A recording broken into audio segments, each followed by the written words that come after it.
EBEWAC y el Centro de Investigación Interdisciplinaria de la Facultad de Filosofía presentan Tiempo y Memoria con Cecilia Figueroa.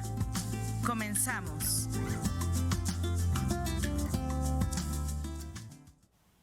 Buenas tardes, bienvenidos una vez más a una emisión de este programa del Centro de Investigaciones Interdisciplinarias. Como ustedes saben, la licenciatura en Historia forma parte de la Facultad de Filosofía y por lo tanto de este Centro de Investigaciones, y por eso hoy nos pareció pertinente hablar de una tesis de licenciatura de la autoría de Morel Luna Morales y de Juan Ángel, ahorita me va a recordar bien el nombre, Morel, porque esta tesis es fundamental porque habla de un tema que ha sido y sigue siendo todavía muy poco abordado, que es cómo se dio el reparto agrario en Querétaro, sobre todo la década de los 30, 40 y 50.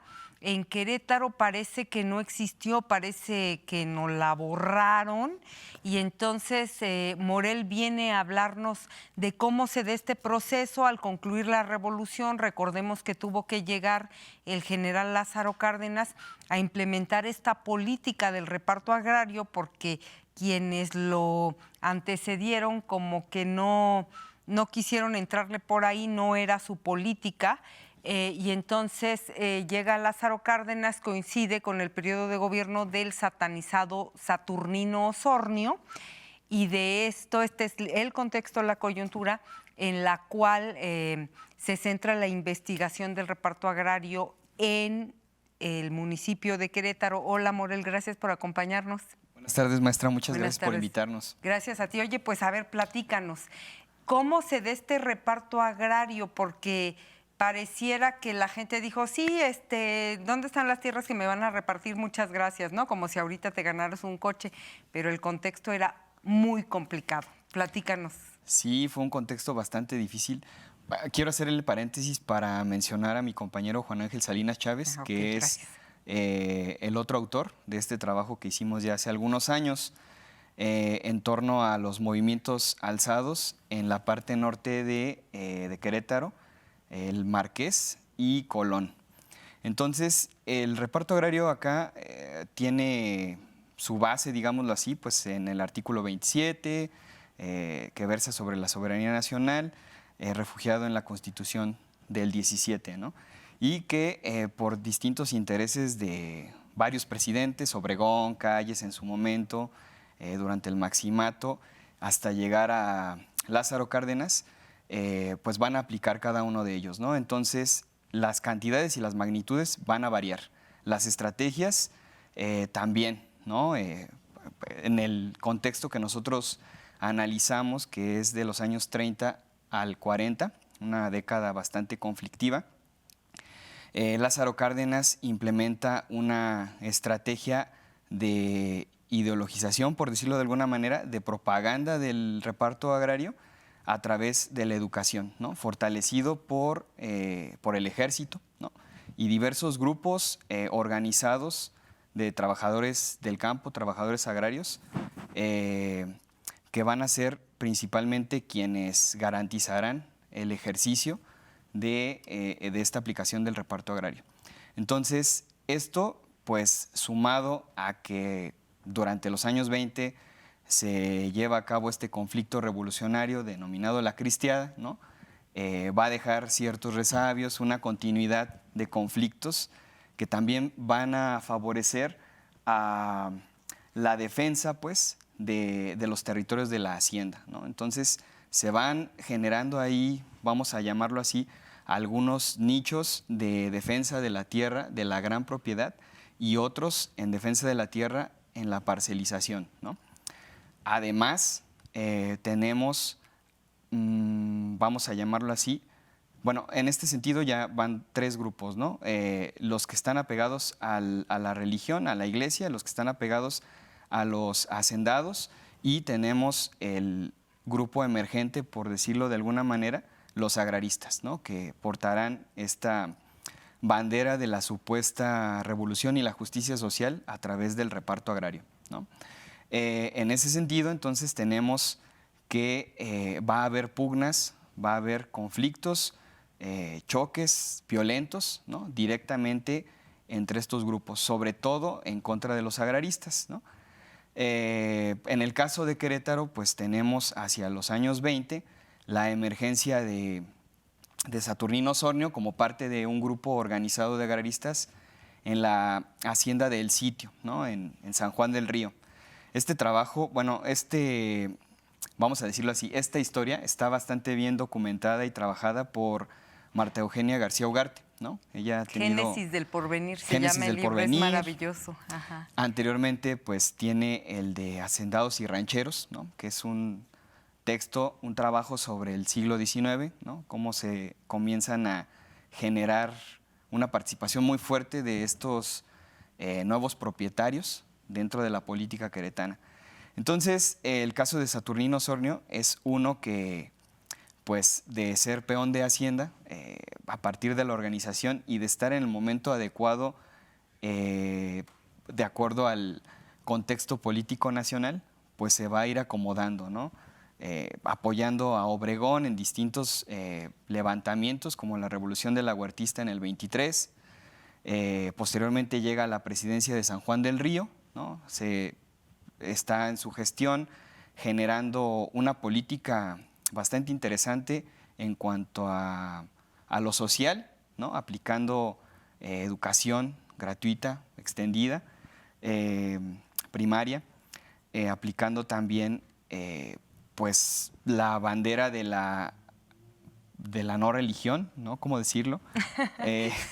Fíjate que, ay, perdón no, que sí, hago sí. un paréntesis aquí, pero es que me quedé pensando que los televidentes van a pensar, bueno, a ver, pero entonces, ¿qué pasa aquí? Bueno, confluyen dos factores fundamentales. Hablabas de Obregón y los televidentes podrán decir, pero a ver, si en la Constitución del 17 se garantiza el reparto agrario porque Carranza, Obregón, Calles, etcétera, no aplicaron el reparto agrario de manera masiva, pues porque son rancheros, recordemos, pero del grupo de Sonora, es decir, ellos pugnan por la propiedad privada, no están de acuerdo 100% con el reparto agrario, sino digamos con los rancheros acomodados que pueden ser productivos y entonces pueden llevar al país pues a que no caiga en una pobreza terrible. Les daba mucho miedo repartirle la tierra a los ejidatarios, a la gente pobre, porque iba a sucumbir el país. Esa es como la política de estos caudillos del grupo sonorense. Es por eso que llega Lázaro Cárdenas con otra visión socialista a la mexicana, le decían, y también don Saturnino Osornio, que como tú dices, dice Cristina Pacheco, no es Cristina Pacheco, creo que es Marx, ¿no? Origen es destino, y Cristina Pacheco dice, si no sabemos de dónde venimos, no vamos a saber a dónde vamos. El chiste es que este hombre tiene como este arraigo de la clase social, ¿no? Del tlachiquero, que es como lo más bajo del mundo de los peones y de los campesinos, que es los que extraen el maguey, y esto confluye para que los dos sean los gobernantes y entonces se implementa el reparto agrario de manera masiva y efectiva, ¿no? Y luego, ¿qué pasa, Morel? Tú haces entrevistas junto con Juan Ángel, ya nos hablaste de esta disputa terrible entre agraristas y guardias blancas pagados por los hacendados. ¿Y ustedes qué descubren cuando se meten ahí esas comunidades y preguntan qué pasó? Bueno, abonando un poco al contexto que nos hace referencia, el caso de Querétaro es Saturnino Osornio, pero también en Michoacán, como gobernador ya estaba preparando esta política socialista un poco extendida o muy extendida, Lázaro Cárdenas, en San Luis Potosí, Saturnino Cedillo, ¿no? Entonces, a lo largo de, vamos a llamarle la región, ¿no? Bajío, vamos a tener este tipo de ejercicios de gobernadores, antes incluso del gran reparto que establece Lázaro Cárdenas, ¿no? Del 34 al 40. Entonces, nosotros, para poder llevar a cabo esta investigación, decidimos basarnos en historia oral, ¿no? Que por un lado, pues sí, son las narraciones, los testimonios que se refugian en la memoria de las personas, habitantes de estas localidades, comunidades, pero que también tiene que ver con un análisis fuerte que se hace a partir del involucramiento de otras fuentes, ¿no? Fuentes documentales. Nos fuimos a los archivos, el archivo de Querétaro, el AGN, el archivo municipal, el archivo judicial. Diles a los televidentes qué es el AGN, porque tú eres historiador. Y sí, ¿verdad? Miren, es el Archivo Histórico del Estado de Querétaro, el Archivo General de la Nación. Exacto. ¿Y qué más? El Archivo Histórico Municipal de Querétaro, la Hemeroteca Nacional de la UNAM, también fuimos para allá, y sobre todo el Archivo General Agrario, el AGA, ¿no? Del Registro General Agrario. Entonces, además, ¿no?, nos fuimos a hacer un trabajo de campo bastante fuerte, donde conocimos estas comunidades. Hablo de Amazcala, en el Marqués, Atongo, Chichimequillas, La Griega, ¿no?, que son lugares donde hay una presencia fuerte de trabajadores agrícolas, campesinos, que son de varias generaciones y de alguna forma tienen conocimiento ya sea directo o por una transmisión de familiares que se vieron involucrados en esa petición de tierras, ¿no? Hacia Colón nos fuimos al Valle del Lobo, ahí la hacienda de Zamorano, Nogales, La Zorra. Fuimos hasta Trigos, ¿no?, porque tenía que ver también ahí una infraestructura hidráulica para el riego de estos valles, ¿no?, que en algún momento construyó o se le atribuye la construcción a Amado Mota, ¿no?, uno de los hacendados de finales del siglo XIX que mayor importancia tuvo para la región debido a su producción, ¿no?, y el territorio del que se hace. Y acá a Querétaro nos fuimos hacia la parte norte, Santa Rosa Jáuregui, La Solana, Negreta, ¿no? Entonces, al recorrer todas estas comunidades, vemos que tiene características similares, no solo por la cuestión del trabajo agrícola o agropecuario, sino porque también tienen este pasado en común, ¿no?, que es la búsqueda de tener tal vez un futuro mejor, ¿no?, a través del trabajo agrícola y de hacerse pues de esas tierras. Hicimos entrevistas, una gran cantidad de entrevistas, después transcribimos porque pues así lo requiere el método, ¿no?, y cruzamos con esta información que fuimos recabando en los distintos archivos, ¿no? También hicimos fotografías y algunos mapas de la zona, de tal manera que pudiéramos tener un encuadre completo de la zona de los conflictos, ¿no?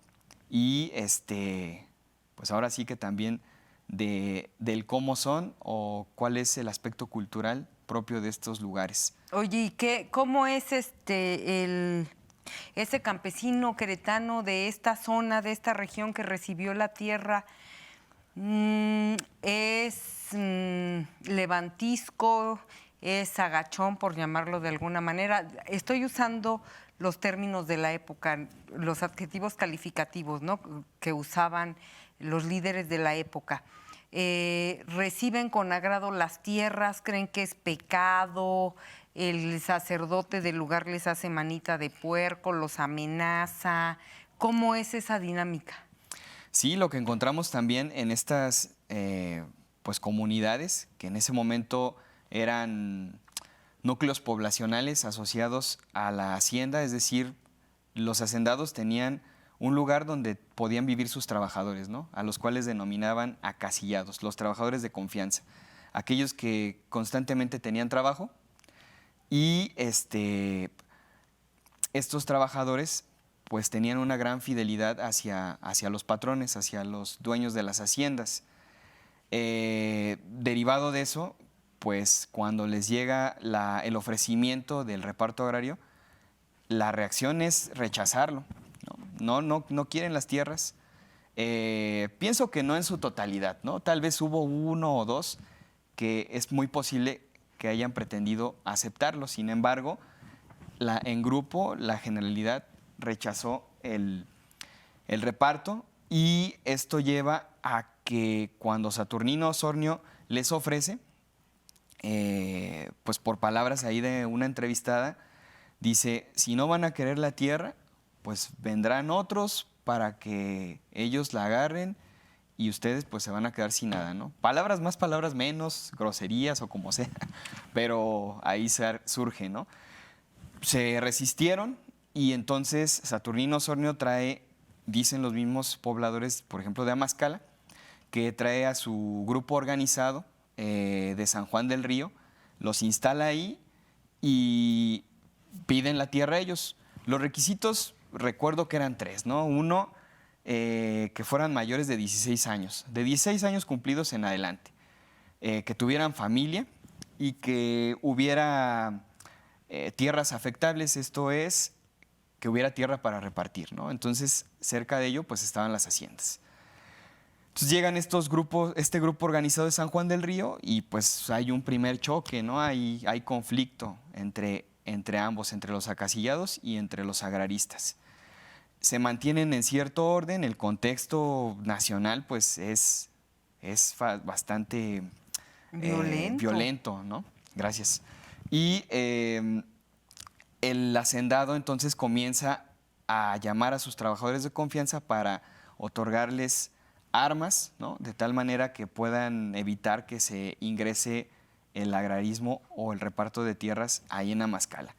Posteriormente a esto, decían o nos han dicho que estos acasillados, trabajadores muy cercanos al patrón, iban en las noches y amedrentaban a los ejidatarios, ¿no? A los agraristas, perdón. Y hay un episodio muy importante ahí en Amazcala que es recordado como los 9 muertos, ¿no? En el cual un sábado de gloria, hasta la fecha es emblemática porque aparentemente en esa fecha empezaban a preparar la tierra para la siembra, ¿no? Entonces lo que hacen los acasillados es evitar que se prepare la tierra y asesinan a 9 agraristas, ¿no? El recuerdo es sumamente trágico y aún se cuenta como con cierto enojo, ¿no? Cierto enojo que incluso para los campesinos de hoy en día que son como de mayor edad, es un factor de orgullo, una razón de lucha para conservar la tierra, ¿no? Para seguirla trabajando, para poseerla, para no venderla. Entonces, a veces ellos han querido transmitir eso a las nuevas generaciones porque finalmente la tierra parece que les costó sangre, ¿no? Una lucha frontal fuerte que pues se pretende que no se olvide, ¿no? Que se mantenga ahí. Y eso es parte de lo que estuvimos ahí recuperando pues con este trabajo. Oye, Moreli, a ver, entonces, llegan los agraristas de San Juan del Río, que es gente de don Saturnino, porque don Saturnino era de San Juan del Río y ahí armó sus primeros sindicatos agraristas, de ahí era su gente. Y después de este episodio, entonces la población, parte de esta población de Amazcala, ¿se convierte a favor del reparto agrario o son estos abuelos de los que nos hablas parte de los agraristas? Sí, parece que la división hasta la fecha continúa, no porque haya conflictos violentos ya, sin embargo sí se reconocen algunos todavía como parte de los agraristas y ellos reconocen al otro sector, ¿no? A los acasillados. Incluso recuerdo que en este trabajo llegamos a notar que hasta, vamos a decirlo así, geográficamente está esa división. La calle principal, la avenida San Isidro, divide al pueblo, ¿no? De un lado se quedaron los más cercanos a la hacienda y del otro lado se quedan o se hace la cuestión del reparto agrario, ¿no? Entonces, la mayoría de los familiares están del otro lado de los familiares de los agraristas están del otro lado de la calle, ¿no? Y los acasillados siguen estando cerca de la hacienda. Qué interesante. Oye, y a ver, finalmente la hacienda pues se reparte. Y entonces los acasillados finalmente terminan aceptando la tierra o nunca la aceptan, ¿o qué pasa ahí? Pues ahí se desarrollan otros procesos, ¿no? Se habla de que hubo dueños de hacienda posteriores con un reparto posterior en el cual, para evitar que hubiera una mayor pérdida de sus tierras, logran asignarle a algún trabajador de confianza parte de su propiedad, de tal manera que sea como un prestanombres y bueno, pasado el proceso, pues ya sigue todo normal. Entonces se dice que pues engañaron en algún momento al dueño de esa hacienda, que era un general del ejército mexicano. Ahorita se me fue un poco el nombre, pero me voy a acordar. Y pues ya no le devolvieron sus tierras, entonces algunos de esos acasillados se hicieron de esas tierras de esa manera. Otros un poco como trabajando las labores, con una producción un poco creciente que deja algunas ganancias, pues se dan también ya sea al arrendamiento o a la compra, ¿no? Lo que se llama medieros, los medieros que también. era como trabajo la tierra y vamos a medias, la mitad es para el hacendado y la mitad de lo que se produzca para el campesino, ¿algo así? Sí, algo así, vamos a entenderlo de esa manera. Ok.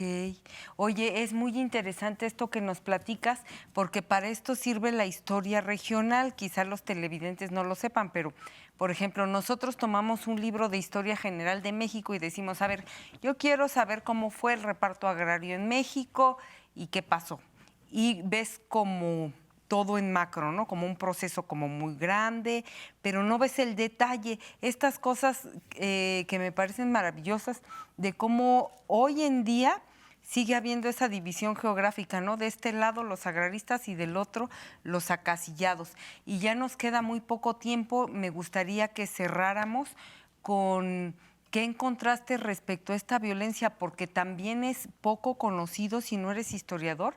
La gente piensa que la revolución se acabó en 1917 con la firma de la Constitución y todos fueron felices. Y no, empieza, como tú dices, un periodo muy cruento, primero con la Guerra Cristera, que ayer escuché a un historiador español que yo no sabía que había habido cerca de 85,000 muertos, no sé quién los contó, pero esa es como la cifra, ¿no? Bueno, luego sigue...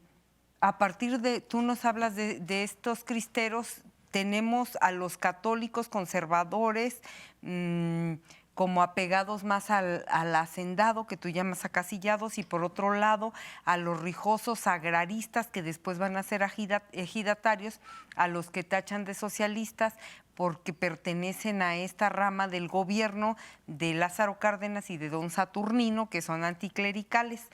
¿Cuáles son los hechos violentos, además del que nos contaste, sin entrar a detalles, porque nos quedan 2 minutos? ¿Sí ves en estos lugares en donde ustedes estuvieron haciendo trabajo de campo esta violencia terrible del 20 al 40? Sí, sí hubo bastante. O sea, el caso de Amazcala para esta zona que estudiamos es como el más grande, ¿no? 9. Pero eso en un solo momento. En otros momentos y de manera aislada mataban a 1, en La Solana mataron a 3, en la comunidad de Los Baños. Y se dice que incluso había un lugar en el cual los iban a, pues así a asesinar, ¿no? Que le llaman el Cajón, que viene por ahí anotado en un corrido que también por ahí salió. ¿A ¿O no exactamente? No a venadear, sino más bien de ahí lo pasaban por las armas, ya sea que le dieran un tiro o, no sé, lo ahorcaran. No sé, las maneras eran diferentes, ¿no? Este lugar está muy cerca de un cerro que curiosamente se llama el Mictlán, ¿no? Como la morada de los muertos. Entonces nos llamaba la atención porque pues ahí es donde iban precisamente a dejar a los...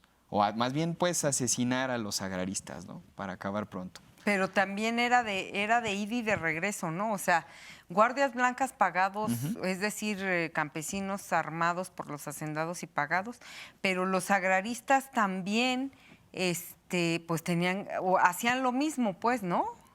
Sí, Era una Era especie una guerra de reacción. de baja intensidad, claro, ¿no? Porque incluso Lázaro Cárdenas pues se supone que dota de armamento a los grupos organizados de agraristas para que defiendan pues su tierra, ¿no? Recientemente heredada, dotada.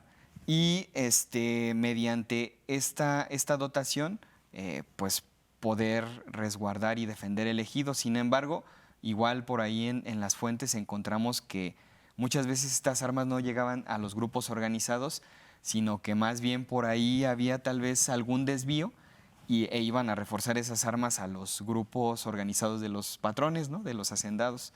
Entonces, había de todo en ese sentido.